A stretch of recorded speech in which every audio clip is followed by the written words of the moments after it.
Hello there, this is Dr. Golding. Just want to explain the reason I'm wearing gloves and a hat and this jacket is because it's very cold in this room.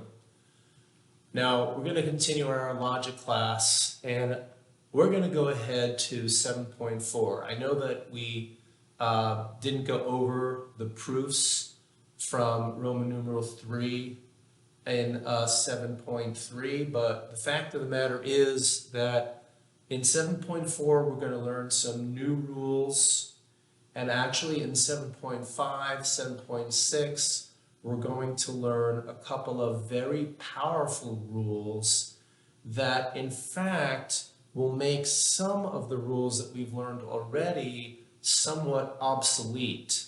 By that I mean that because the rules in 7.5 and 7.6 are very powerful rules, as I will explain, it turns out that some of the rules that we learned earlier turn out to be relatively unnecessary to use when doing proofs. So we're just going to go ahead to 7.4, and I hope to get to 7.5 as well toward the latter half of this class today.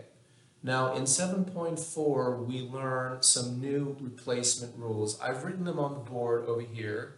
Of course, they're in the book. At the very beginning of section 7.4, you can see it lists rules of replacement number 2, Roman numeral 2. What that simply means is that in 7.4, you're learning some more rules of replacement. Now remember, a rule of replacement is a rule that allows you to substitute one formula for another when you're doing proofs, and you can also use a rule of replacement on a subformula or part of a formula.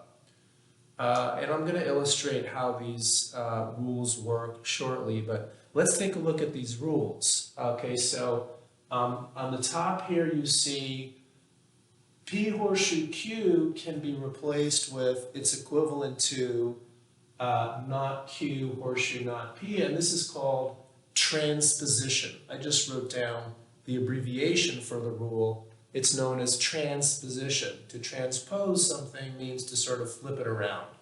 So what this rule is telling us is if you have a horseshoe, if you have a conditional statement, P horseshoe Q could be anything as long as it's a horseshoe. It could be A horseshoe B, it could be A dot B horseshoe C wedge B. If you have a conditional, you can flip it around and tack on a tilde to what now becomes the antecedent and what now becomes the consequent. Okay, so P horseshoe Q may be replaced with not Q horseshoe not P. And remember that replacement rules also go back and forth, meaning anytime you see not Q horseshoe not P, you can replace it with P horseshoe Q. In other words, reverse the order and take off the tildes. So that is the rule of transposition. Here's the rule of what's sometimes called implication, or MI stands for material implication. The book basically uses this as the abbreviation. IMPL stands for implication. And so what is implication? Implication allows you to take a horseshoe, tack on a tilde to the antecedent, and replace the horseshoe with the wedge. Okay, as is the case for all of these rules, if you were to do a truth table for these two formulas, you would find that they are logically equivalent. So basically, P horseshoe Q is another way of saying not P wedge Q.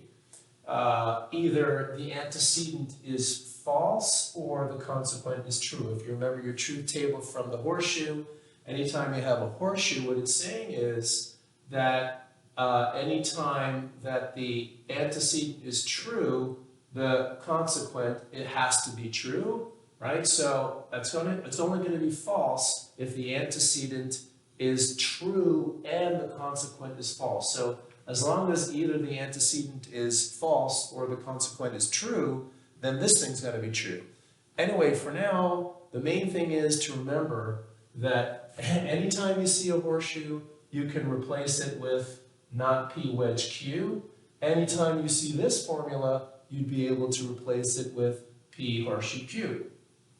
Okay, this is called equivalence.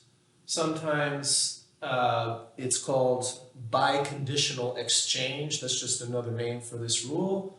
I will sometimes call it biconditional exchange. You have two versions of equivalence. Remember we talked about the fact that some rules have two versions, okay? So there's two versions of equivalence. Anytime you have, they both involve a biconditional though, okay? P biconditional Q is the same thing as P horseshoe Q and Q horseshoe P. Okay, so a biconditional can be exchanged with a conjunction of two conditionals going back and forth, P horseshoe Q, Q horseshoe P. Also, if I have this, I can go to that. If I know that this is true, if I know that P horseshoe Q and Q horseshoe P, then I can replace it with P biconditional Q. All right, and here's another version of equivalence.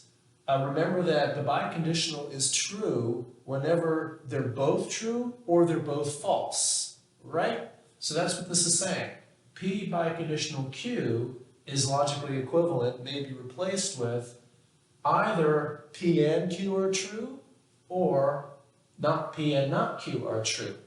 So that is the second version of equivalence. Then we have something called exportation.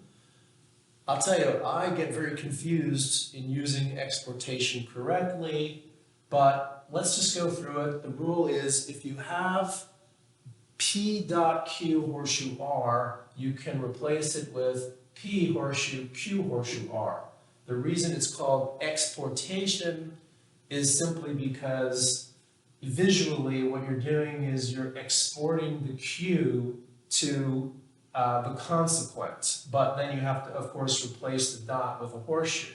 So if I know that this is true, I can replace it with this, and if I know that this is true, P horseshoe, Q horseshoe R, I can replace it with this. And finally, oh, I neglected to write down the name for this last rule. These are two versions of tautology.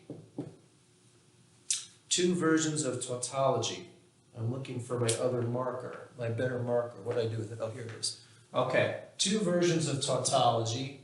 Tautology, basically, a tautology, remember we talked about the concept of a tautology being something that has to be true.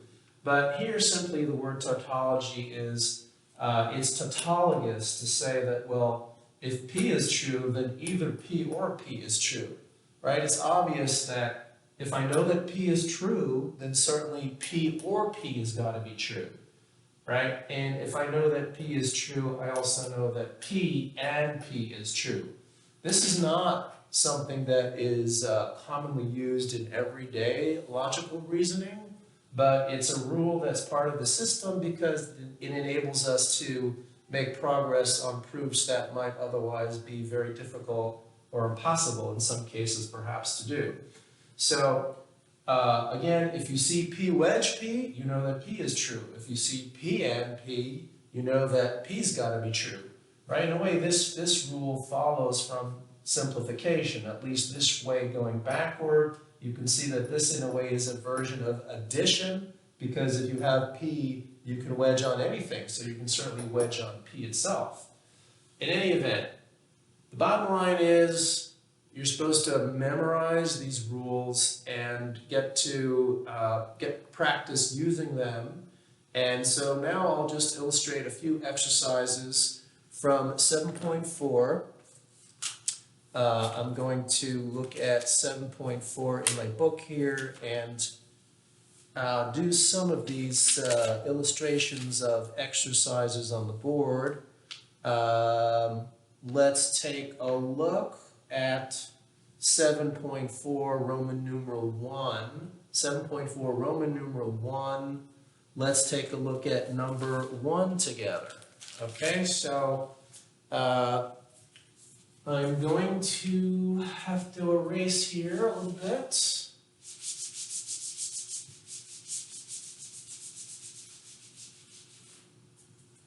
This eraser is not working very well. Let's try this lovely rag.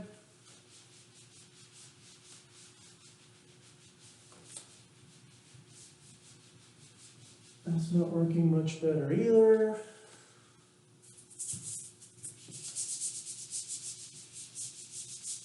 Oh gosh, look at this. Wow.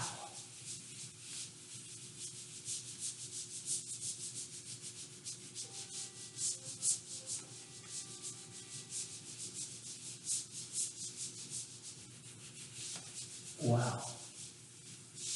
All right. You know, I'm assuming that you have the books, so well, I'll do a couple of them on the board. I'm looking at 7.4. This would be Roman numeral 1, and we have here I'll do number 1. We have H wedge F. We have N wedge not S.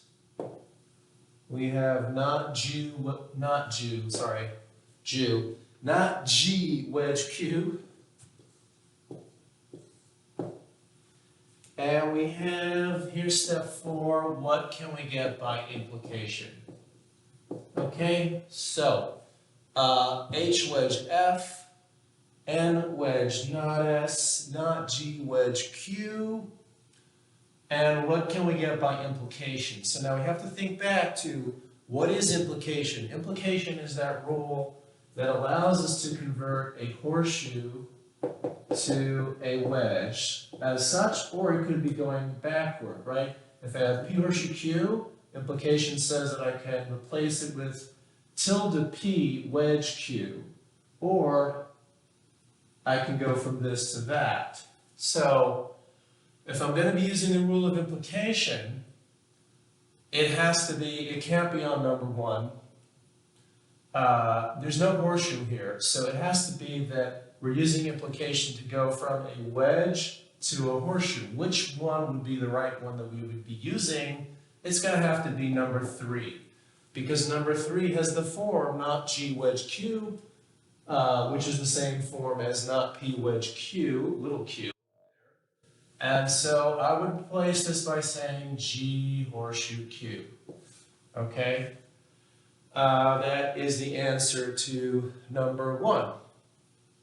And since I'm having a little trouble erasing for some reason, well, maybe not.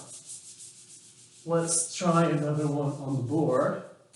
What I would recommend is that you try to do some of these exercises perhaps right now, and then we can talk about them after you try them. So turn the video off, try to do some exercises from Roman numeral 1, 7.4, and then turn it back on. Now I'm going to continue showing you a few more examples from number 1 in 7.4. Let's take a look at number 2. If we take a look at number 2 together, I'll write this one on the board. And we have here, oops, R, this is R horseshoe, S horseshoe, N,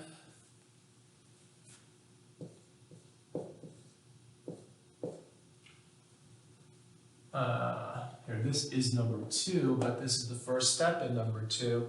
Then we have number 2, step 2, T horseshoe U wedge M,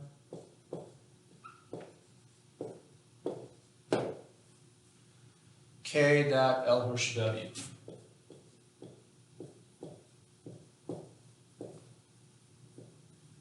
And we have, okay, step 4 is what can I get by exportation on what step?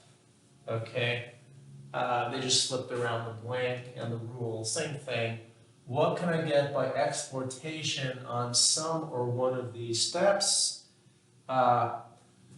So, what is the rule of exportation? Well, I have to know it. If I don't know it, I can, let's say, write it out for myself. Remember, the rule of exportation was P dot Q horseshoe R is equivalent to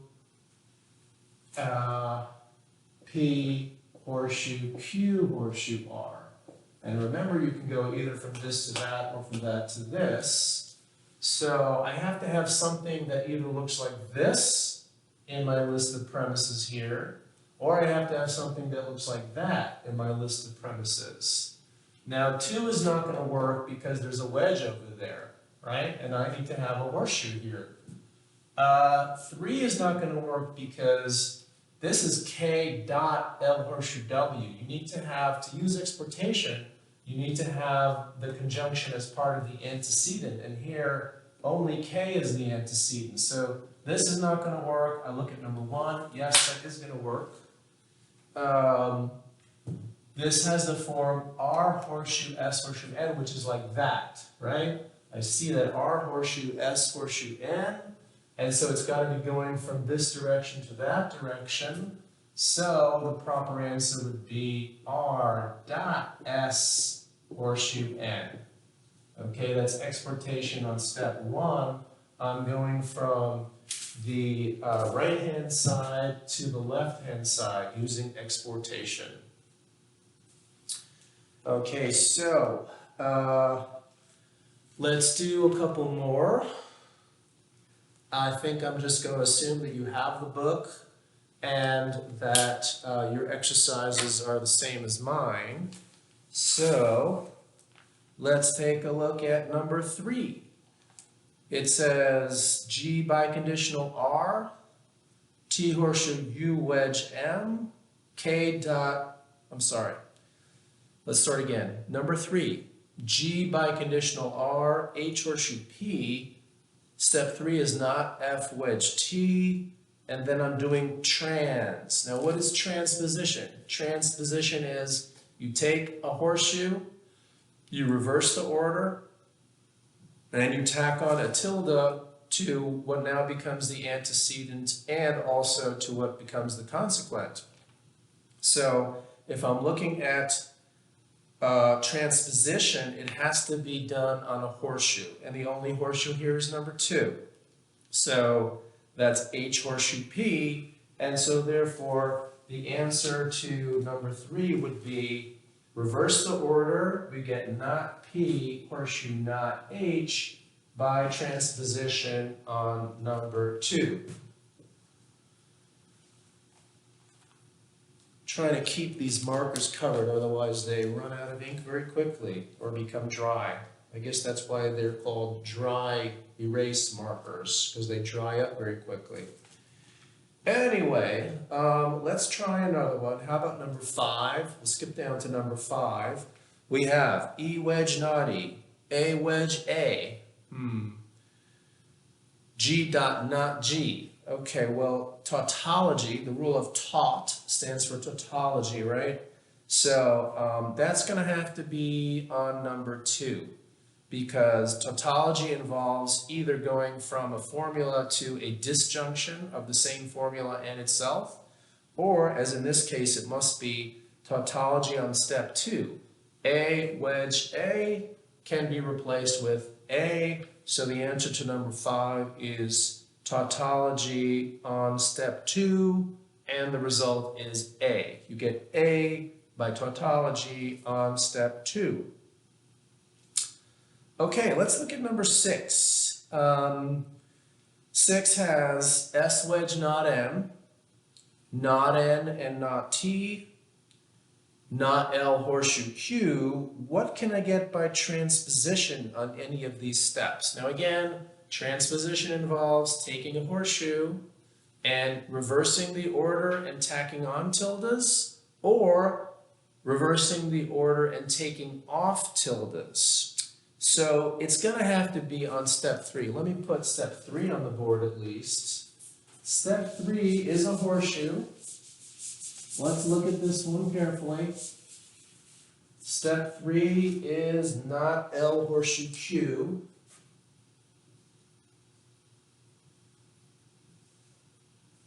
Now, what can I get by transposition on step 3? This is step 3. Now, if I reverse the order, could I do this? Q, horseshoe, L?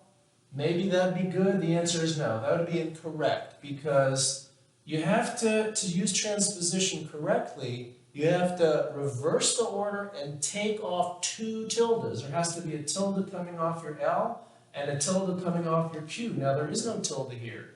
So this would be wrong. In fact, this is not a logically valid inference from not L, horseshoe, not Q. So instead, what's going on is we're actually reversing the order and adding 2 tildes. Okay, we're going to say not Q, horseshoe, not L. This would be the correct answer to number 6. I reverse the order and I tack on 2 tildes. Now you might say, well, isn't not L the same thing as L? And you'd be right, that's true. But the rule of transposition is reverse the order and take off 2 tildes, or reverse the order and add 2 tildes. Now, if I was in the middle of a proof, I might continue with the next step by saying, remember the rule of double negation. By the rule of double negation, I can take off 2 tildes. But you're not supposed to be using 2 rules at once. So the correct answer to this question is, this is the only inference that I can make using transposition on step 3. Reverse the order and tack on 2 tildes. If there aren't 2 tildes over here, one here and one here, I can't take off 2 tildes because there's no 2 tildes to take off. Okay, so that is the answer to number 3. So for homework, you should do, if you haven't already done them during the course of this little lecture here, do 7.4 number 1. And if you want to send me photos of 7.4 number 1, I'd be very happy to look over them. Let's look a little bit at Roman numeral 2. In Roman numeral 2, you're asked to supply a missing premise. You're also asked to supply the rule by which you got that missing premise. And what you're supposed to do is come up with a missing premise that will enable you to get to the next step. So I'll put 1 or 2 of these on the board. We'll go through them, see how we do with them. Again, I'm moving now to 7.4 Roman numeral 2. 7.4 Roman numeral 2. Let's do some erasing here.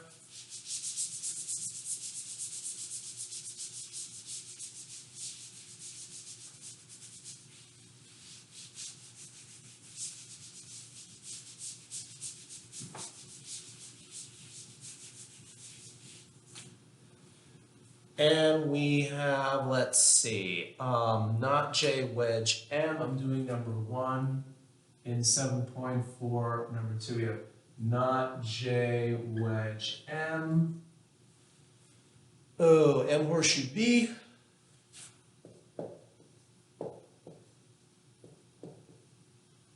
And we have blank.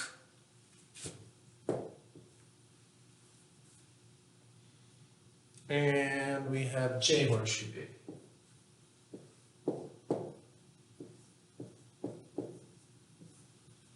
Okay, so the question is, and here they don't give you a rule. You have to come up with a rule that's going to get you something over here that will enable you to get to J horseshoe B. So I'm looking at this, and I am thinking that, well, what rule can I apply to 2 or 1?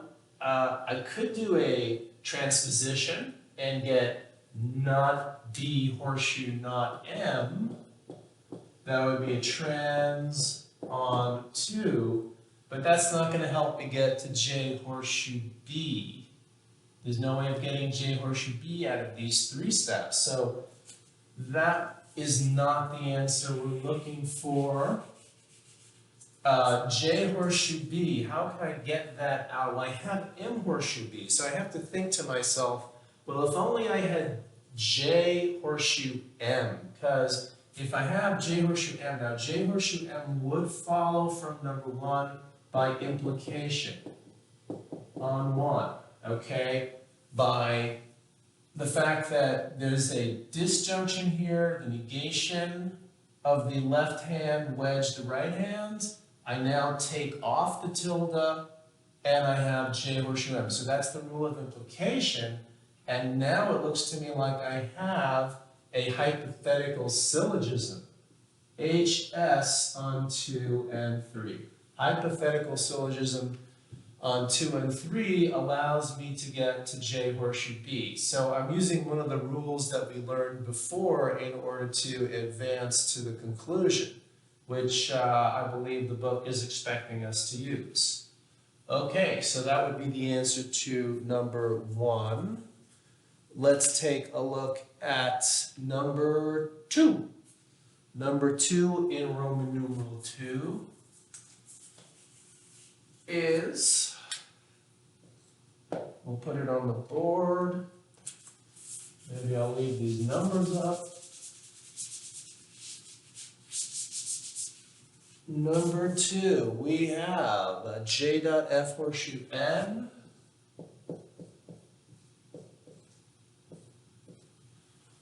We have J blank and then F horseshoe N. J blank and then we have F horseshoe N. And the question is, what are we going to, how are we going to get to F horseshoe N from this? So I'm looking at the number 1 and it's telling me that we have a horseshoe with a conjunction. So right away I think of exportation. Again, it's by using the rules, going back and looking at them and applying them, eventually they sort of get absorbed into your bloodstream and you just look at something and say, oh, right away I can think of exportation. Exportation on 1 is going to give me J horseshoe F horseshoe N. Okay, this is exportation on 1, and now I see an easy modus ponens between 2 and 3. I have a horseshoe here, J is the antecedent of that horseshoe, so now I say F horseshoe N by modus ponens on 2 and 3. Okay, so that is number 2. And let me just pick one from a little bit later on in Roman numeral 2.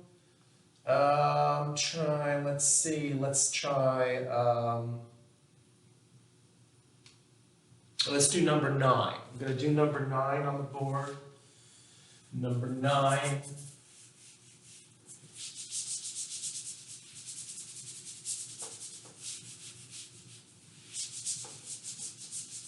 Oh, right, I really have to press hard to get that stuff off the board there. Here's number 9. We have K horseshoe A horseshoe F. We have not F. And we have blank. And then we have not K dot A.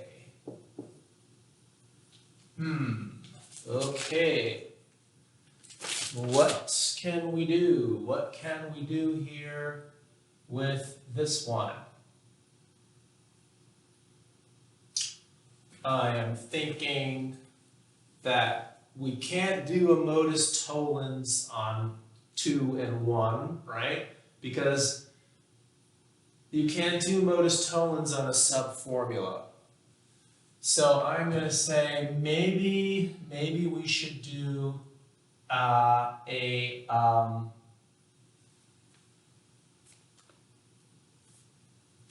maybe we should do exportation. If we do exportation on number 1, we would get K dot A horseshoe F. This would be exportation on 1.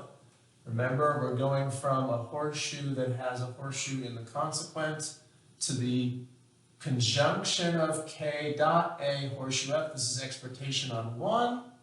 And I see it now, we have modus tollens. We have a horseshoe here, we have the negation of the consequent, modus tollens on 2 and 3. So that is the answer to number 9.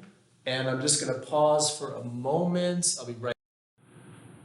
Okay, so we're going to continue, and I'm going to take a look at Roman numeral 3 in 7.4. In Roman numeral 3, you're asked to do some proofs using the rules that you have learned. Now, again, for homework, I would recommend doing a number of these examples. Try to do some of these proofs. In fact, you could try doing some now, pause the video, and then come back and look at some proofs that I'm going to do on the board here. Toward the end of the section, some of these proofs get ridiculously hard to do, and I would recommend not even bothering with the ones toward the end of this section. And again, I say that because of something I said at the beginning of today's class, which is that in 7.5, we're going to learn certain rules, 7.5 and 7.6. We're going to learn a couple of rules that are very powerful. What that means is that using those rules, we're going to be able to do things with a minimum number of other rules that we need to rely upon. So I would recommend doing some of the proofs from 7.4 Roman numeral 3, like the first 10 or 11 of them. And then we are going to move on to 7.5. Okay, so here we go. Let's do some proofs that are in 7.4 Roman numeral 3. Let's try number 1. Try to do number 1 yourself. And now I'm going to do it on the board. It's S dot K. This is Roman numeral 3, number 1. S dot K. Horseshoe R. And then we have K. And we're trying to get to S horseshoe R. Remember, this is the conclusion, and we need to construct the proof, a series of steps. This is step number 2. Now, I would say that this is premise. I like to put down the justification of those 2 steps at the beginning is that they are premise. That says PR and PR standing for premise. Now, how can I get to S horseshoe R? Well, there's only one rule. I shouldn't say that. There's always a number of rules that you could perform on any formula. For example, you could do tautology on 2. You could do K dot K, tautology on 2, but that's not going to help you get to S horseshoe R. I don't have to erase that because, as I've mentioned before, if you have an extra step or an unnecessary step in your proof, it doesn't make the proof wrong. So I'm just going to leave that up there and say, okay, well, I did tautology, but it didn't really help me get anywhere. What about I can do another unnecessary step? I could do modus tollens on 1. I'll do not or horseshoe not S dot K in parentheses. This would be, sorry, not modus tollens, transposition, okay? This is transposition on 1. See that? I reversed the horseshoe and tacked on 2 tildes. That's transposition on 1. But that also doesn't really help me at all to get to, this is S horseshoe R. So I have to think of what rules can I use on 2 and 1. Well, 2 and 1, on number 1, I see it's a horseshoe with a conjunction in the antecedent. So I think right away, or maybe not right away, after a little while, I realize, hey, I can do exportation on 1. So exportation on 1 is going to be this. Exportation on 1. And that gives me S as an antecedent all by itself, okay? And so now, whoops, let's see, is that going to help me get to K horseshoe R? I'm looking at this, I'm thinking, well, I can't do a modus ponens. Maybe, I think I see what I need to do. I need to have somehow S horseshoe R over here and K over here. So I think what I'm going to do is, see, I'm thinking this through on purpose with you. What I need to do is reverse the order of this conjunction first. Can I do that? Yes. That is the rule of when you have P and Q, you can replace it with Q and P. What rule is that? K dot S is the same thing as, is that right? P dot Q is the same thing as Q dot P. Is that one of our rules? Oh my God. Sorry about that. I was just looking for the name of this rule. This is commutativity. You can take a conjunction and just reverse the order. And since this is a replacement rule, remember this is called commutativity, you can take S dot K and replace it with K dot S, and that would be commutativity on 1. And now you can do your exportation on 6. All right, let me just get rid of this. Do exportation on 6.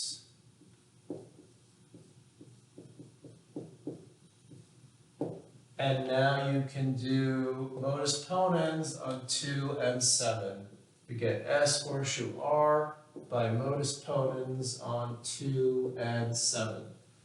So this is the process of doing proofs. You try things out. Sometimes you do something, it's unnecessary. You don't need to erase it because, okay, it was unnecessary, but it was a valid use of a rule. It just didn't help. The definition of a good proof is a series of steps in which you get to the desired conclusion, and each step is justified by a rule. Whether or not you have unnecessary steps does not make the proof invalid. So that is how you do number 1. And there might be other ways of doing a proof. You could have different possible ways of doing a proof using different rules. As long as you get to the conclusion, then the proof is a good one. Okay, let's try another example from Roman numeral 3. You might want to try this one yourself first and see how you do.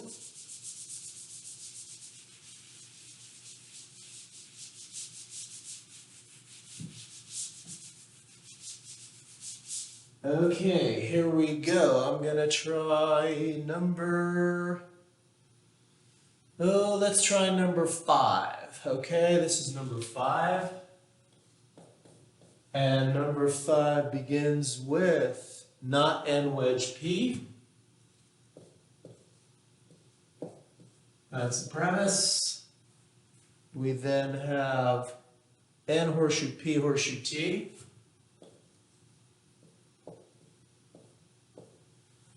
Make sure you copy it correctly. N horseshoe P horseshoe T premise. And we are trying to get to T. That's going to be our conclusion. I don't know how many steps it's going to take. Let's see what we can do here. Oh, this is, I think, a pretty easy one. In order to get to T, I look at my premises, I see that T is hanging out right here. It's the consequent of a horseshoe, right? And N horseshoe P is the antecedent. So is there some way I could get N horseshoe P? Indeed I can, right out of premise number 1. I just do N horseshoe P by, what's that called? Implication on 1. Implication on 1 gets me N horseshoe P, and now I can do a modus ponens on 2 and 3. I get T by modus ponens on 2 and 3. So it just took 4 steps, and I got to the conclusion. Let's try another one. Something a little harder, I don't know. Let's try number 11. I have no idea if I'm going to be able to do this so quickly. Let's try it. We'll see how we do. You can try it on your own. First, the 4, if you like, I'm doing number 11. This is number 11. And we have here 3 premises. J dot R horseshoe H. We have R horseshoe H horseshoe M.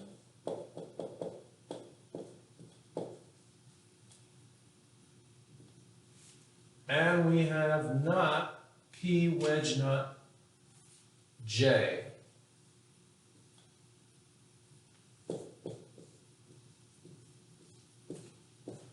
And what are we trying to get to? We're trying to get to M dot not P.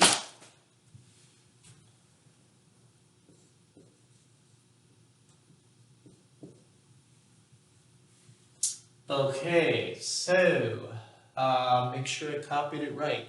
J dot R horseshoe H, R horseshoe H horseshoe M, not P wedge not J, and then we have M and not P as our conclusion. Good, sorry, I keep looking over at my book to make sure we're copying it correctly. All right, now I'm going to look at my conclusion and say, okay, this is a conjunction of M and not P. So one way of getting to a conjunction is maybe I'll be able to prove M, and I'll also be able to prove not P, and then I'll conjoin them and I'll have my conclusion.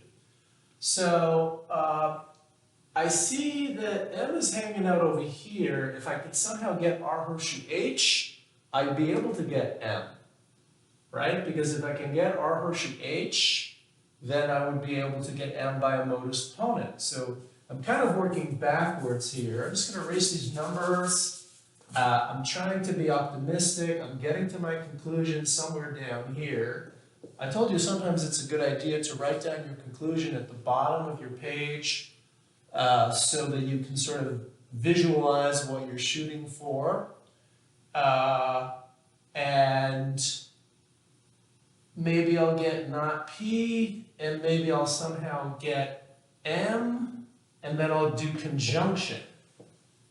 It might not always work this way, but if I can get M and I can get not P separately, then I'll be able to conjoin M and not P.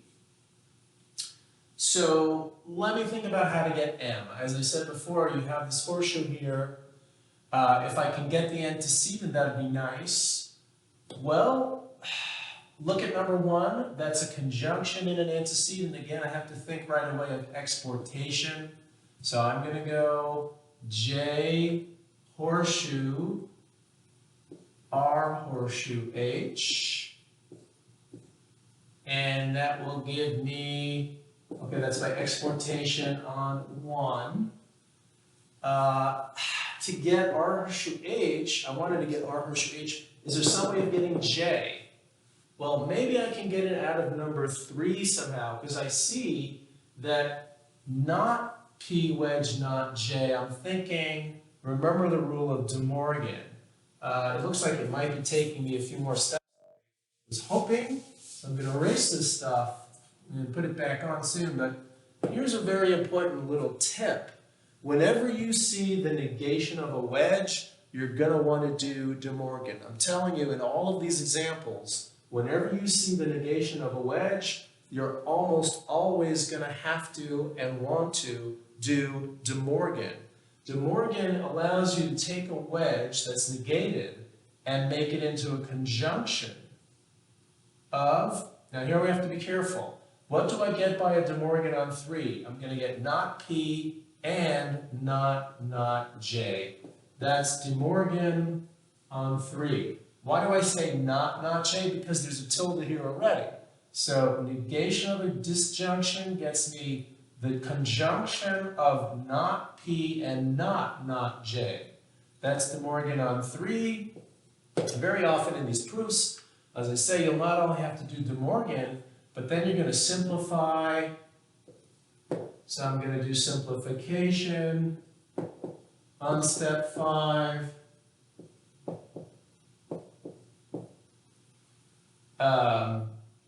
And see, I have not P. See, I have not P. Remember, that was part of what we needed. Is there some way of getting M?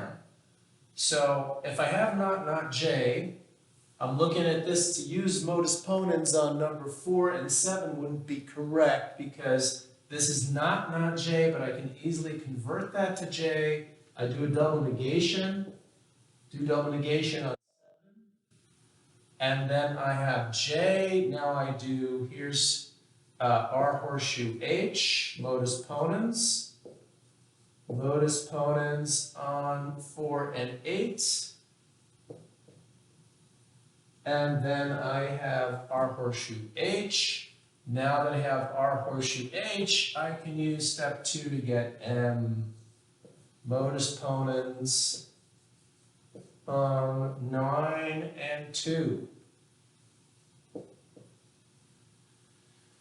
Okay, and now I have M, I have not P, so my last step here, if you can see this, I hope, is simply conjunction to get M dot not P. That's conjunction on 10 and 6.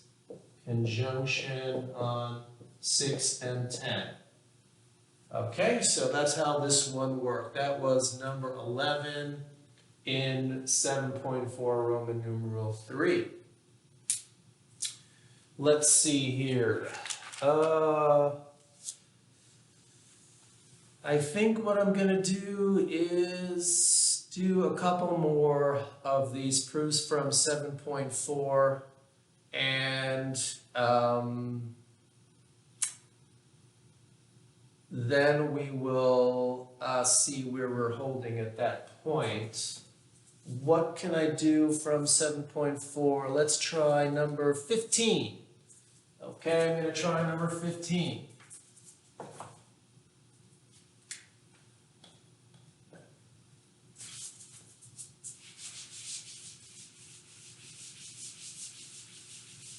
I hope this isn't one of those really, really hard ones, which I told you about. I know that some of these are really hard toward the end of this section of proofs. Well, we'll see what happens. Here's number 15. We have not U dot W horseshoe X, not U dot W horseshoe X. We have U horseshoe not U. It's an interesting statement. If U is true, then it's not true. Curious. We only have 2 premises here, and we are trying to prove not U wedge not X. I don't think I copied that correctly. We need parentheses in there. Okay. Oops. Let's do that again. Not U wedge not X. Make sure I copied it correctly. We have not U and W horseshoe X, U horseshoe not U, not U wedge not X. Okay. This is number 15 again. All right, how should we do this? I'm looking at this conclusion. Again, the strategy sometimes is to work backward from the conclusion to the premises.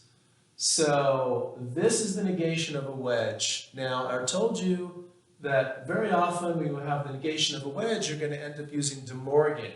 Maybe I can somehow get not U and not X. You see that? Because if I can get to this, then I can do this by a De Morgan, exchanging the dot for a wedge and pulling the tilde out. I have to leave 1 tilde on the dot X when I use De Morgan. Okay, so if I can somehow get to this formula, I'd be able to get to that. So is there some way I can get to not U? If I can get to not U, And I can also get to not x separately. Hope you can see that. I'm just thinking out loud here, working backward from the conclusion. If I can get to not u, and I can also get to not x separately, then I'll conjoin them, then I'll do De Morgan, that would be my last step. Okay, what can I do with 1 and 2? Well, number 2 is a weird statement. It says, if you, then not you. I'm going to replace that with this, not you, wedge, not you, because this would be, what's the rule? It's called implication. When you take a horseshoe, you negate the antecedent, and then you put a wedge in, and you leave the consequent the same. I did implication on 2, and now I have a very interesting statement. Either not you or not you. Well, there's the rule of, what's it called? Tautology. Tautology on 3 will let me simply say not you. You can take, whenever you have a disjunction of the exact same thing on either side of the disjunction, then you can reduce it, so to speak, to that statement itself, right? Remember, tautology was, if you have P wedge P, then you can go straight to P. And that's what we're doing here. So I already found not you. That's one of the formulas I needed to get to this conjunction, to get to my conclusion. Now I need to work on getting not x. No, I need to get not x. But not x is the same thing as x, right? By double negation, working backward from not x, I would get x. Is there some way I can get x out of 1? Let's think about this. Okay, now this is a little bit of a logician's trick, so to speak, but once you learn it, you'll see that it's not too hard to use. Is there some way I can get the antecedent of number 1 here? Okay, well, if I very cleverly use the law of addition, remember, addition allows me to wedge on anything I wish to a formula. So I'm going to do addition on 4, and I'm going to do this, not u, wedge, not w. I'm wedging on the not w precisely because I realize that once I have this formula, I can do De Morgan. I get not u and w. This is De Morgan on 5. And now I have the antecedent of number 1 in number 6. Number 6 is not parenthesis u dot w. I do a modus ponens to get x. Modus ponens on 1 and 6. So I have x, and now I have basically what I need, because now I can just do double negation on 7. I have not x, I also have not u, I do a conjunction, u, and not x. This is a conjunction of 4 and 8. And then I do a De Morgan, I do not u, wedge, not x. This is De Morgan on 9. Okay, so that was a tricky one because you had to wedge on the right thing to get the antecedent of 1. That was a little bit of a tricky thing, but once you see that a few times, you hopefully get the hang of doing it. Okay, we've gone on for almost an hour, and I feel that it would be a good time to stop, both for me and for you. And we didn't get to 7.5. We're going to have to try to do 7.5 and 7.6 next time. It's going to be a lot. Next week we only have one class because the following Thursday is study day. So just thinking out loud a little bit here, we're going to do 7. I'm going to ask you for homework to do the material from 7.4, okay? 7.4, do Roman numeral 1, do Roman numeral 2, do some of the proofs from Roman numeral 3. I would say, again, once you start getting into the latter proofs from Roman numeral 3, I would suggest maybe not bothering with those. You could try them. If you get stuck, then don't worry about it too much. You should be able to do the proofs, let's say, the ones we've been doing now, 1 through 15, 1 through 20, maybe even. So do proofs from Roman numeral 3. Send me your work. If you're having trouble doing proofs, you might want to call me on the phone. You might want to email me. This is the kind of thing where we really miss being together, doing proofs on the board together, talking them through. Unfortunately, this situation is going to make this last part of the class more difficult than it would be otherwise.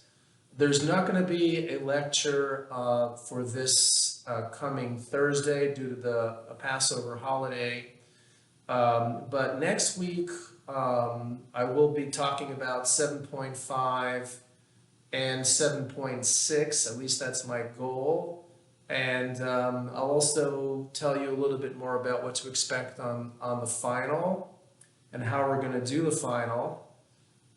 So also next Thursday is study day. I'd be happy to be available to speak to you, talk to you, help you get better at doing proofs toward the end of next week as well. So in the meantime, focus on 7.4, read the chapter, try to do the exercises that I've talked about, and I will be in touch with you early next week.